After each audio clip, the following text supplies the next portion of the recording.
Welcome everyone to Fruits of the Orchard. This week's Parsha is Parshat Shoftim, and we're going to start with the first Torah for those who have the book. The first one in the book, which is called Justice, Justice You Shall Pursue. So Shoftim means judges, and it's taken from the first verse of the Parsha. Shoftim v'shotrim titan lecha b'chol sha'arecha. Judges and enforcers of law, we call them policemen, you should put in all of your gates, asher Hashem Elokecha noten lecha, that God gives to you, l'shiv techa, in your tribes, v'shavtu et ha'am mishpat tzedek, and you shall judge the people with a righteous judgment. And then 2 verses later, a very, very well-known verse in the Torah says, Tzedek, Tzedek tirdof.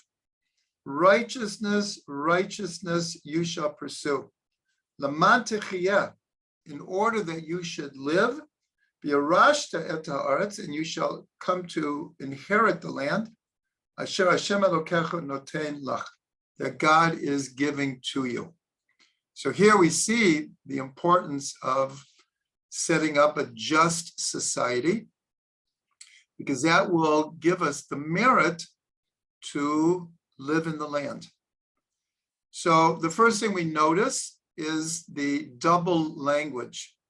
Tzedek, tzedek tirdof. Righteousness, righteousness you shall pursue. Anytime there's a double language in the Torah, usually we're going to learn something extra that we wouldn't have learned if we only would have mentioned the word once. Every once in a while, the sages, when discussing a double language, will say, it's only there for emphasis, meaning justice, justice. We don't necessarily learn an extra law from it. In our case, the simple reading of it would be that the judges have to judge in a righteous way. But Rashi says something very interesting. He says, actually, the mitzvah, for sure there's a communal mitzvah. It's a mitzvah incumbent on all of Israel to make sure that we have a just society and we have righteous judges. But Rashi says that it's also incumbent on the individual that if they need to go to court, if they need to go for judgment, that they choose the very best court to go to. Because the idea is, that we'll discuss later, is to both come to truth and also peace. And so if a person has a court case or has a complaint against another person, we want to solve it in a Torah way. We want to solve it that we come to the truth, and if necessary, and actually ideally, we come to a state of peace between the people who are arguing or having a problem with whatever the situation is. In Chassidut, they learn it in a more personal way. Everything in Chassidut takes whatever is written in the Torah and then translates it into our own lives, something that will be relevant to us. So here, what's relevant, according to Chassidut, where it says, Shoftim v'shotrim, judges and enforcers of law, you shall put in all of your gates. So the simple understanding is, in those days, many of the cities were walled cities and had gates. But Chassidut explains that the face also has gates. And these are the gates of perception, the doors of perception. We have 2 eyes, we have 2 ears, we have 2 nostrils, and 1 mouth. And these in Chassidut are called the 7 gates to the soul. How does the soul interact with the physical world? Through our senses. And 4 of the 5 senses are coming through, directly through the portals or the gates of the face. Now, why this is so important is because this parsha always will come right around Rosh Chodesh Elul. And so the Hasidic Rebbe's explain that as we're getting ready for the judgment of Rosh Hashanah and Yom Kippur, so we have a whole month of Elul that comes before, that we're supposed to be preparing. And so Chassidut explains that we have to be the judge and the policeman of our own being. In other words, this month, we need to judge ourselves. What have we accomplished? What have we done right? What have we done wrong? What would we change? What do we want to change? How can we improve ourselves? All of this is part of the judgment of the month of Elul and is being alluded to here by the opening verse of the Parsha when it says you should put judges in all of your gates. In other words, we have to judge how we're looking at the world, how we're hearing what is being said to us, the speech that's coming out of our mouth, what are we tasting from this world, and what are we smelling? You know, the expression, someone walks into a situation and just intuitively feels there's something not right here. So one of the expressions is something smells here. There's a bad smell here. And that expresses the idea that there's something just not right. We're not talking about a physical smell, but we can sense there's something rotten in the state of Denmark. So these are the gates, the portals of perception, of how we judge during the month of Elul. So it says in the Gemara, someone who judges a true judgment becomes a partner with God in the creation of the world. So this is a pretty awesome statement. Someone who judges a true judgment becomes a partner with God in the creation of the world. So we want to understand what do they mean here? So we have this tradition, Rashi brings it, that in the beginning, God thought to create the world only from what's called midat hadin, the attribute of judgment, meaning what we'll call mida keneged mida, a measure for a measure. In other words, just like the laws of nature are very precise, they work like clockwork, and they allow existence on this planet through the laws of nature. But God saw that if the whole world is only running according to midat hadin, according to strict judgment, the world could not exist. And really what does it mean the world could not exist? It was more like human beings would not be able to stand up to this kind of rigor if everything was judged exactly how it happened with no compassion, no rachamim. So that's why this month is called Chodesh HaRachamim, the month of compassion. So here, this fits in so perfectly with the time of the year. And I hope everyone is following the Living with the Times, because we're speaking a lot about this time of year and how we can use it to really, really get the most out of not just the month of Elul, but the preparation for the days of awe, the Yamim HaNoraim, from Rosh Hashanah through Yom Kippur, and then following through Sukkot. So if we look at the account of creation, the only name of God that is used is Elohim. Because we're told that Elohim, which in Gematria equals 86, which equals Ha-Teva, the laws of nature.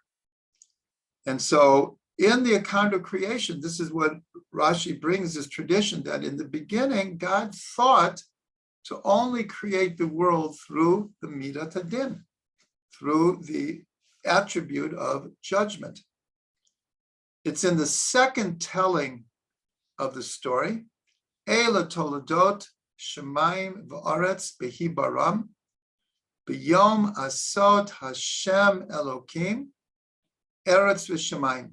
These are the generations of heaven and earth in their creation on the day that Hashem Elokim, that Hashem, the four-letter name of God, this is the first time it appears in the Torah. And this is Rashi explaining that the introduction of the name Yud-Kei Vav-Kei is the introduction of compassion, Rachamim, into the formula, into the creative process. So this is so important at this time of year, because a very cardinal belief in Judaism is that there is a judge and there is a judgment. And of course, this is the whole idea of Rosh Hashanah, where we believe that God is judging the entire world. So this all is connected to this parsha. This parsha is, we'll call, the headquarters of this idea of judgment. And so because judgment, a true judgment, we become partners with God. Because the Midat Hadin, the attribute of judgment, is a positive thing. It's not a negative thing. It's a very positive thing. Without the laws of nature, nothing would exist. So here, there's a great secret, is that the first two letters of the name Elohim, Aleph and Lamed. So the name Elohim is always associated with the sphere of Gevura, of strength, of might. In other words, God's manifesting creation through the laws of nature. This is God's Gevura, but it's such a positive thing. But the first two letters of the name Elohim, Aleph and Lamed, that's the name of God in of itself, Kel, El. And that is the name associated with Chesed. So here, Chesed comes before Gevura in the flow of the Sfirot. And so here we see a great teaching that Gevura is Chesed. And that's why at the very end of Ne'ilah, the closing prayer of the 10 days of Tshuva. So this is after really 40 days. If we're starting from the beginning of Elul, it's 40 days until Yom Kippur. Yom Kippur is the 40th day. And here we are in the last prayer. Ne'ilah means the closing of the gates, that the period of Tshuva, even though we know that we can do Tshuva at any time, any place, But still, there's an auspicious time to do tshuva, and that's starting Rosh Chodesh Elul through Yom Kippur. So at the end of Ne'ilah, everyone with their full strength, everyone yells, Shema Yisrael, Hashem Elokeinu, Hashem Echad, one time. Hear, O Israel, God our God, God is one. And then we say 3 times, Baruch, Shem, Kavod, Malchuto, Le'olam Va'ed. Blessed is the name, the glorious name of God forever and ever. And then we say, Hashem Hu HaElokim, 7 times. And that's it. Then the one leading the prayer says Kaddish, we blow the shofar, and that's the end of Yom Kippur. So the last statement 7 times, Hashem Hu Elokim, is really saying that Hashem and Elokim are the same thing, even though they appear as opposites sometimes, but in their essence, God's compassion and God's justice work together. God's gevura and God's chesed work together.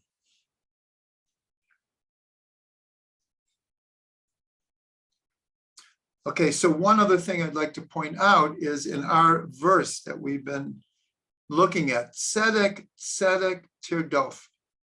Justice, justice, you shall pursue.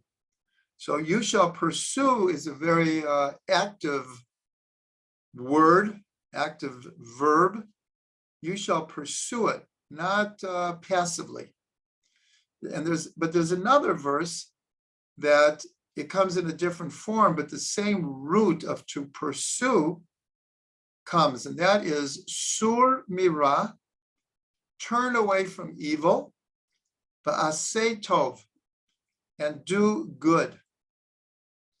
Ba'kesh shalom, seek out peace, v'radfehu, and pursue it. So the word radfehu is the same thing as tirdof. It's the same root. It means to pursue. Turn from evil and do good. Seek peace and pursue it.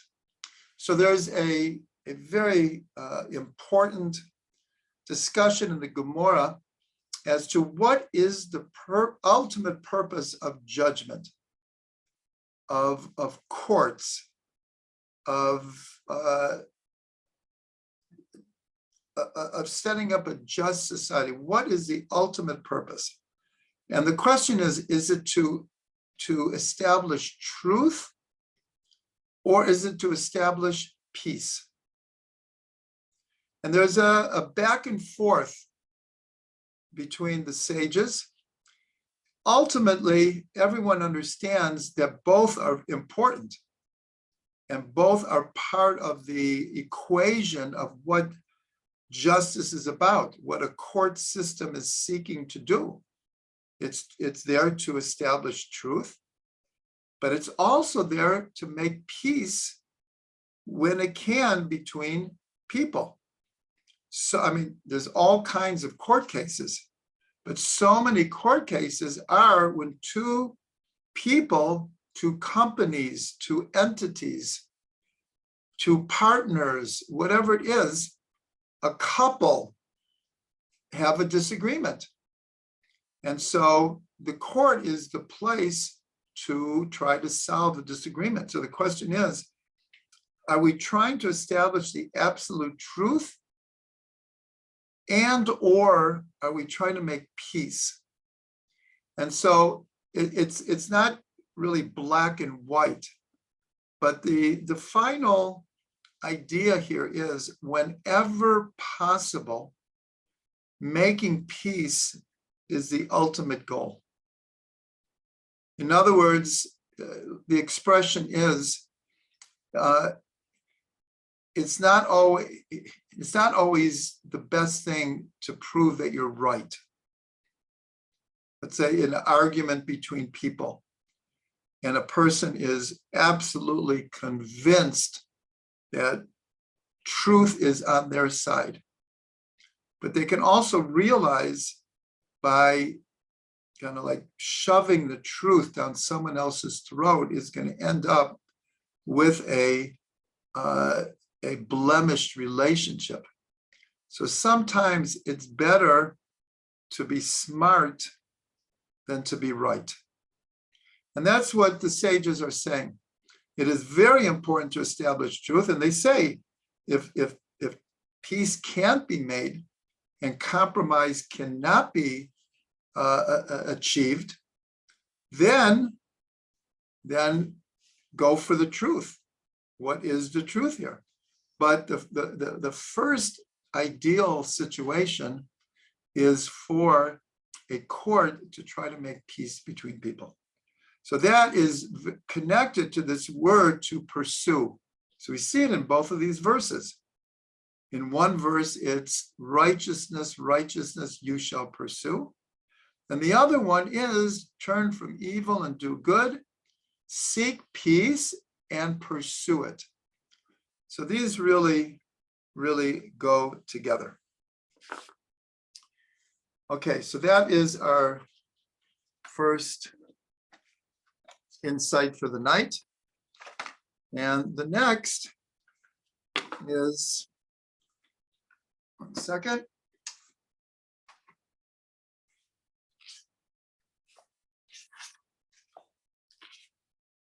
Is from the article on page 522 called Walking Wholeheartedly with God. So in Hebrew, it's, wait 1 second, we're blurry here.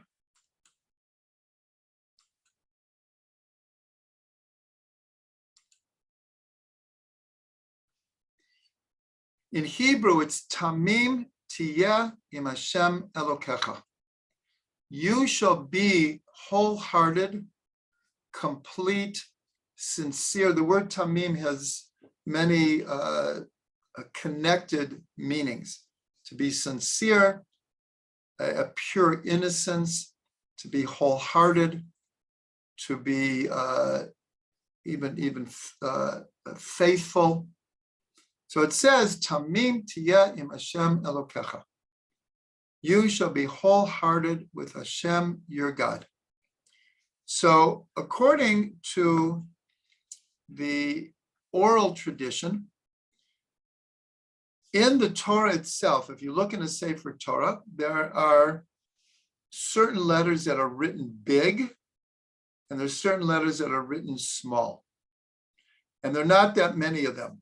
So anytime they come, it's like, okay, what is the Torah trying to tell me here? There must be some deeper meaning that the letter would be big or small. But in addition to this, and for people, because I know that some people have the Balaturim, the set of the Balaturim. So he brings many, many times oral traditions that even though the letter will not be written big or small in the Torah, there is an oral tradition that we should consider this letter, as being big. So one of the oral traditions is that the first letter of Tamim, the Tav of Tamim, is a large letter, meaning it like stands out. There's something really important about this verse. There's something really important about this concept of being wholehearted with God. So this is the whole idea of not being pretentious, not being a hypocrite, saying what you think, saying what you mean, not saying one thing to one person and something to another person. This means not trying to fool ourselves and not trying to fool other people and not trying to fool God. Tamim tiyeh im Hashem Elokecha.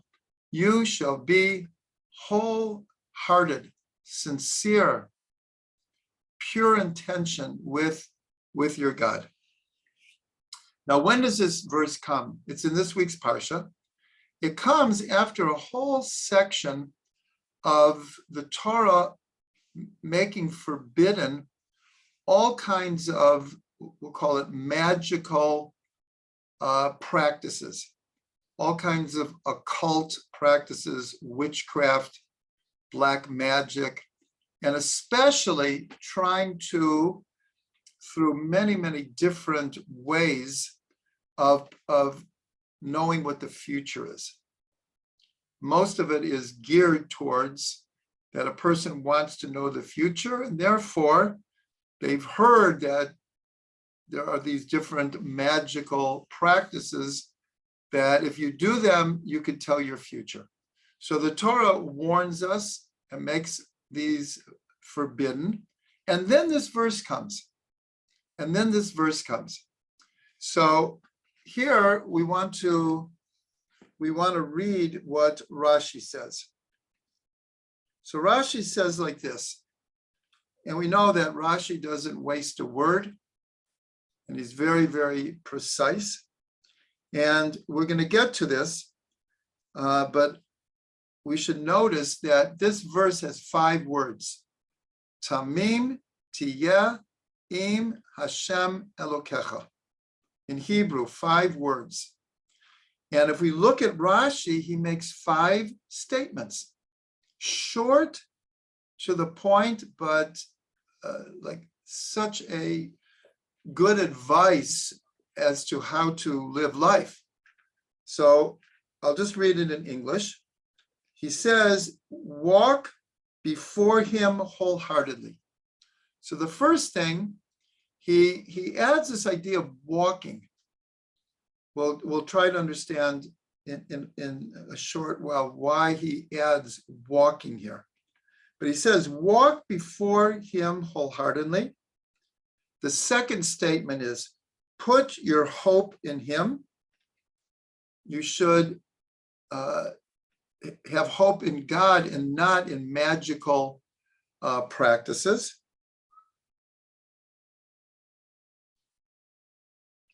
And do not attempt to investigate the future. Do not try to investigate the future. But again, here, it doesn't mean this blanket statement. Obviously, when we make decisions, it's based on what we think it's going to bring us in the future. We try to figure out logically. Sometimes we try to figure out from our heart. What our heart tells us, sometimes is what our gut tells us as the future consequence of a certain action that I'm contemplating doing.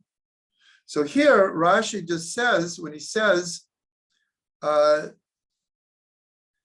not attempt to investigate the future. Again, this is in the context of it coming right after all of these magical practices that the Torah has forbidden. That's his third statement. Then he says, but whatever it may be that comes upon you, accept wholeheartedly. Meaning that we do our best to exert our free will. We try our best to make the decisions that we can. We trust in God. We follow the Torah, and we make decisions. And then we trust with a wholehearted attitude that whatever happens from this, it's part of God's will. That's his fourth statement. And his fifth one is, and then you will be with him and become his portion. And then you will be with him and become his portion. In other words, if you act in the way, this is Rashi speaking, that I've just advised you, then you'll be walking with God. You won't be dependent on other people to try to tell the future for you, or you try to divine the future through some magical way. And instead, that you will be with him and become his portion. In other words, you will fulfill your mission of being a representative of God in this world. So these are the 5 statements from Rashi based on the 5 words of this verse. So let's go into a little bit this word tamim, to be wholehearted. Where else does it appear? So in the first verse of the 119th Psalm, the 119th Psalm is the longest Psalm, and each letter of the 22 letters has 8 verses that begins with that letter. In other words, 8 verses begin with an aleph, and 8 verses begin with a bet, and so forth. But the very first one is, praiseworthy are those whose way is perfect. And the word perfect here is tamim. It's the same root. Who walk with the law of God. So here we can understand this idea of walking. And this is perhaps why Rashi, his first statement is that you should walk with Hashem wholeheartedly. Why? Because we have this verse that says, "Is praiseworthy are those whose way is perfect, who walk in the law of God." Now, in a different psalm, the Torah itself is called tmima, is called pure, wholehearted, but here it means also perfect or whole. So when it says to walk with God b'tmimut, tamim, so we could say sincerely or wholeheartedly, meaning you're not a hypocrite. You're whole. You're not pretending to be something different. So that verse is Torah Hashem Tmima Meshivat Nefesh. That the Torah of God is whole. It's perfect. It returns the soul. It returns the soul to a state of Tmimut. So this leads to what I called a chicken and egg kind of experience, because here it's saying the Torah itself is tamim, is pure, it's whole, it's perfect. And by learning Torah, these attributes are infused within us. By learning Torah, which is perfect and whole, it helps us to be perfect and whole. But the chicken and the egg is to really learn Torah in a correct way. One really needs to enter into it in a state of tamimut. In other words, if someone is learning for some other kind of motive, they're learning because to prove to others how much Torah they know, how smart they are. If they're learning Torah because they want to get a rabbinic position, and that's why they're learning Torah. If they're learning Torah from an egotistical attitude, so the Torah is not going to be integrated in a proper way. So here we have, well, what comes first? Do I have to be in a state of tmimut in order to learn the Torah? Or by learning Torah, I receive this attribute of tmimut, of sincerity and wholeness, and therefore I could learn Torah properly. So there's really not a black and white answer. It depends on the person, it depends on the circumstance, but there is one statement that the sages make, and that is there's an expression of what's called learning Torah lishma, learning Torah for its own sake. God has given us the Torah. It's his gift to the Jewish people, to mankind. And I want to learn it just because that's how I'll get close to God. This is God's will. So I want to learn Torah lishma, for its own sake. And then there's what's called learning Torah lo lishma. Excuse me, for some of these other motives. So the sages actually say, you would think they might say, no, you should never learn Torah for a motive that is not pure.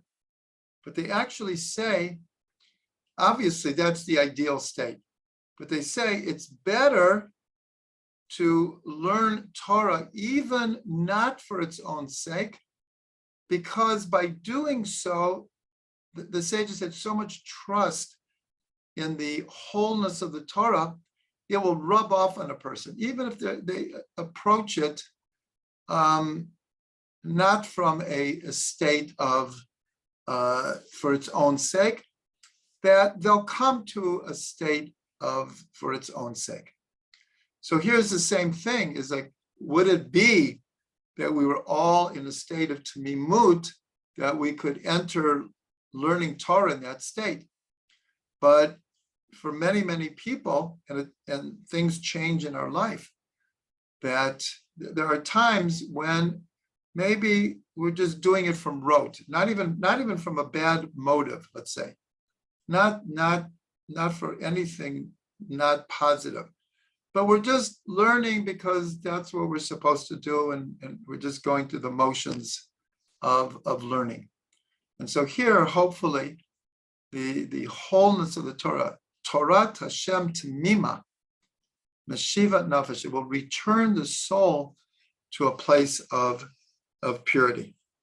Now, there's a number of other connections with this idea of walking, because again, the first verse of the 119th Psalm talks about walking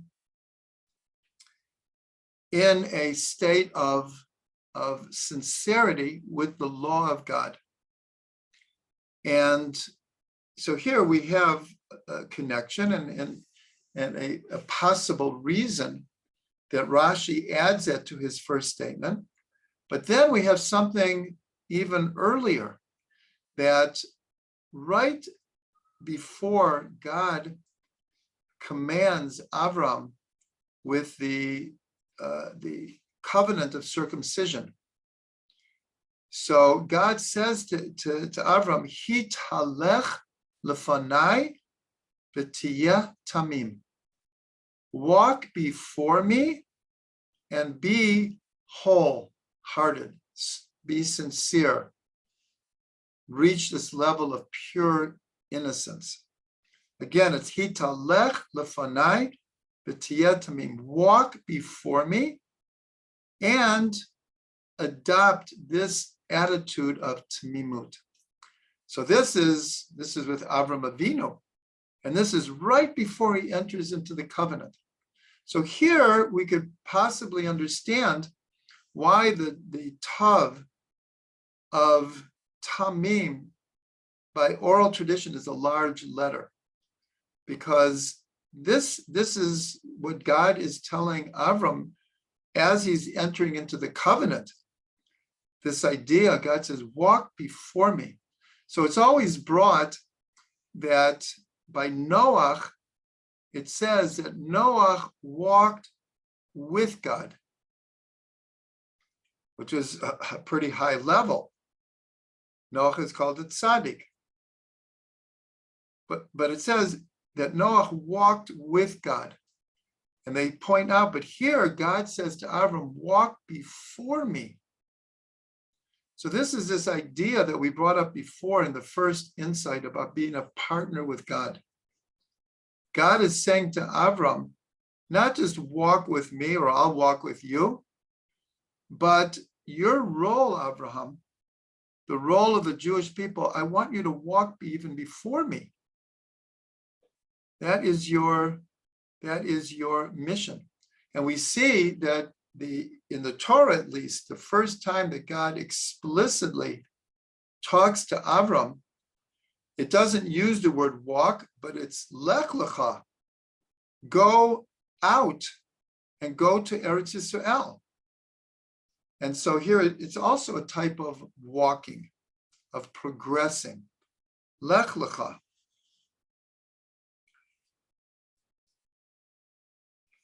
So one other point, which is very interesting, is we know that we have 613 Torah mandated mitzvot. This is a tradition that goes all the way back to Moshe, from Sinai. It's an oral tradition because it's never written in the Torah. I am giving you exactly 613 mitzvot. It's an oral tradition that goes all the way back, that there are 613 Torah mandated mitzvot. The question is, how do you count them? So over the ages, there have been different attempts to list them, all 613 mitzvot. And I'm just guessing on this percentage. I would say between 95 and 98% of all the different lists that people, I mean, we're talking about people, great sages, great scholars have made are identical. But there are differences in certain verses. Is this a mitzvah commanded by God in the Torah? Or many times it's even, in a certain way, it's greater than an individual mitzvah, meaning it's all encompassing. So this verse, Tamim Tiyah im Hashem Elokecha, there's actually a disagreement between Rambam and Ramban, meaning Maimonides and Nachmanides. Is this mitzvah one of the 613 or not? The Rambam says no, it is not one of the 613 mitzvot, and he counts it, like I said, it's almost like a super mitzvah, that it's, and even though it's written in a command form, Tamim Tiyah, you shall be. Many mitzvot have this idea of you shall be, and they are mitzvot. But the Rambam considers this to be like an all-encompassing kind of mitzvah that supersedes being an individual mitzvah. That's how important it is in the eyes of the Rambam. The Ramban disagrees, and he does count it as one of the 613 mitzvah.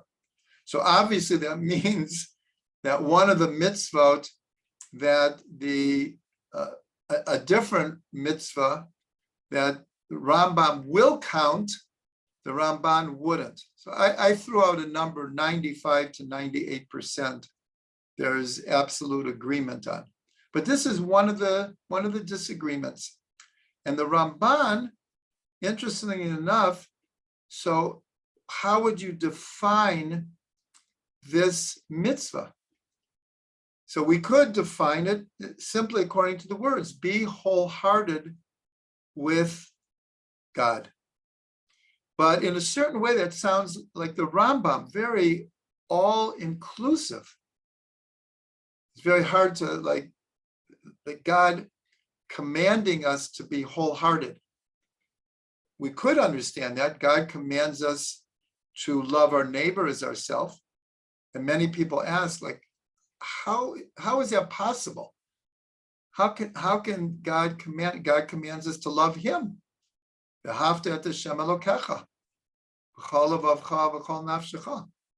a whole question: how can you mandate these? We'll call them feelings or emotions, but sometimes the Torah does. So the Ramban says, and here we can understand much better what Rashi had to say.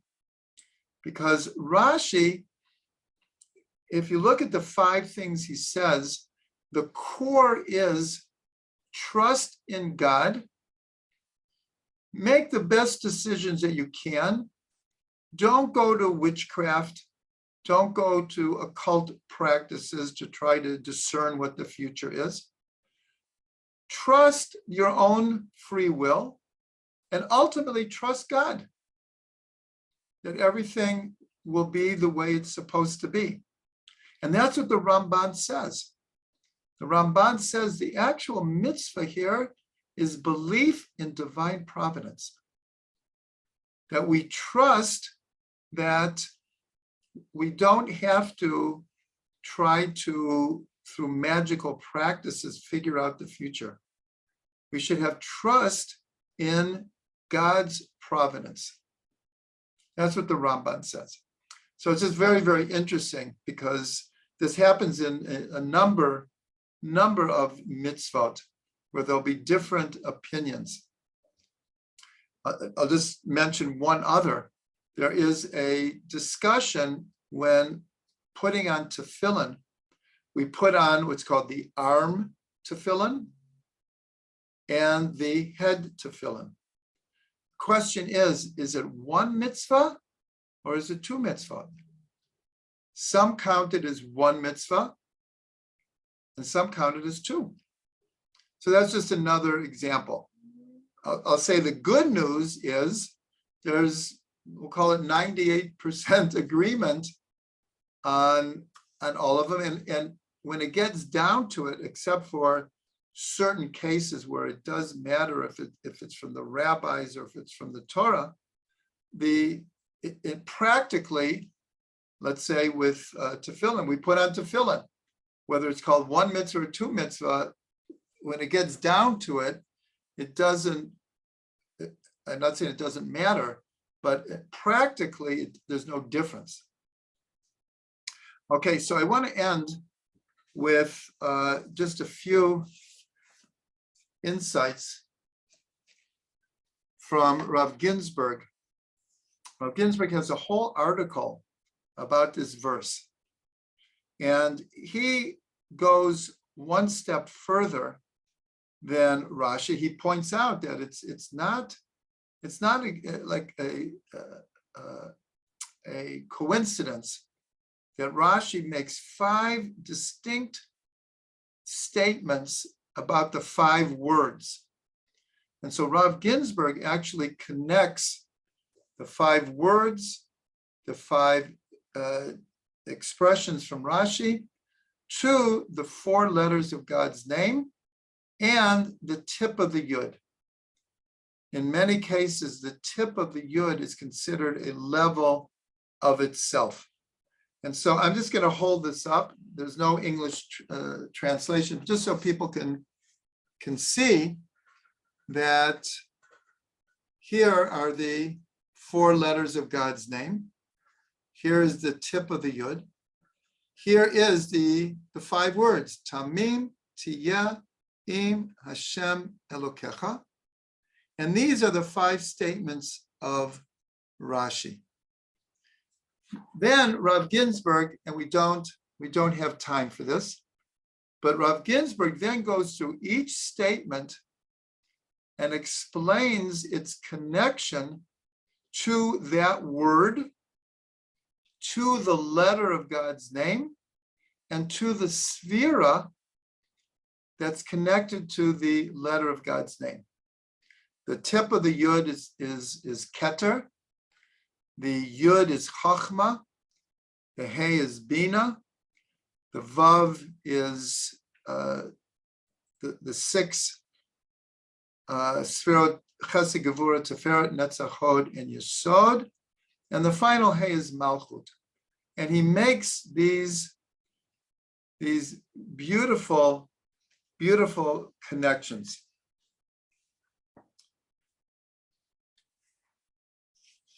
Truthfully, we would need a whole other class, but this is just a beautiful example of making these kinds of correspondences.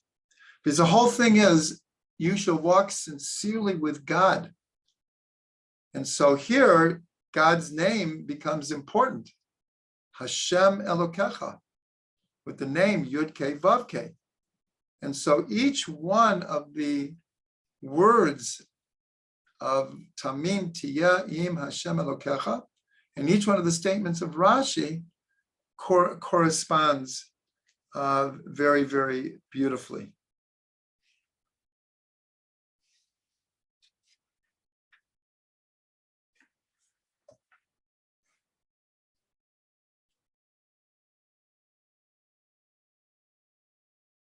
So I'll just give one.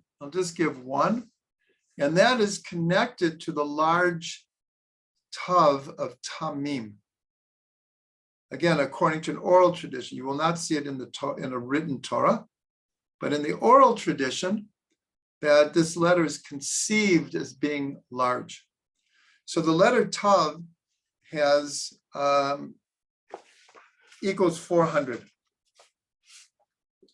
And there's an expression in the Gemara that there are 400 worlds of divine pleasure in the world to come. And so Rav Ginsburg explains this idea of tamim. Tamim is connected to Keter, and this is this pure state, like we say, Torah Hashem Tamima. The Torah of Hashem is called whole. So in other words, for us to be whole, this is connected to the highest level of the soul, the Yechidah. And I didn't mention that before, that these 5 levels are also connected to the 5 levels of the soul. The highest level of the soul, Yechidah, really the point of godliness within a person, this is in Keter, the highest of the Sefirot and the highest level of the soul. And so this large tav, which equals 400, is, and because the whole thing that Rashi is talking about is trying to discern the future. And again, this verse comes after these, not just warnings, but God makes it forbidden to consult these kinds of magical, occult witchcraft types of attempts to tell the future. And so this big tav, which equals 400, is connected to these 400 worlds of divine pleasure in the world to come. And since I'm mentioning it, this is what's called the secret of Avram buying the cave of Machpelah for 400 pieces of silver. The word silver, kesef, in Hebrew is also kisufim, means desire, pleasure. And so when Avram bought the cave for 400 pieces of silver, what he was doing, he was connecting this world to the world to come. Sarah is the first Jew who is buried. And actually, the cave of Machpelah means double. So Rashi explains it's physically, there was a double cave. There was a higher cave, and then there was a subterranean lower cave. That's why it's called Machpelah, from the word kaful. But it also is kaful that there were 4 couples, 4 pairs buried there. Avram and Sarah, Yitzchak and Rivka, Yaakov and Leah, and the first ones were Adam and Chava, Adam and Eve. But on a deeper level, the doubleness of this cave was connecting this world to the world to come. In other words, the soul is eternal. And even when the soul leaves the physical material world, there's still a connection. And we see this in all Jewish mourning practices. So all of this is just this big tav of the word tamim, because again, tamim is just this level of keter, this purity, this innocence, this sincerity that the soul reaches only on the highest level of the Yechida. So we'll end with a blessing that halavai, we could fulfill this mitzvah, whether it's one of the 613 mitzvahs in the Torah, like the Ramban, or if it's like this all-encompassing general mitzvah, as the Rambam explains. Would it be that we could all, like Rashi says, walk with Hashem with sincerity and wholeheartedness?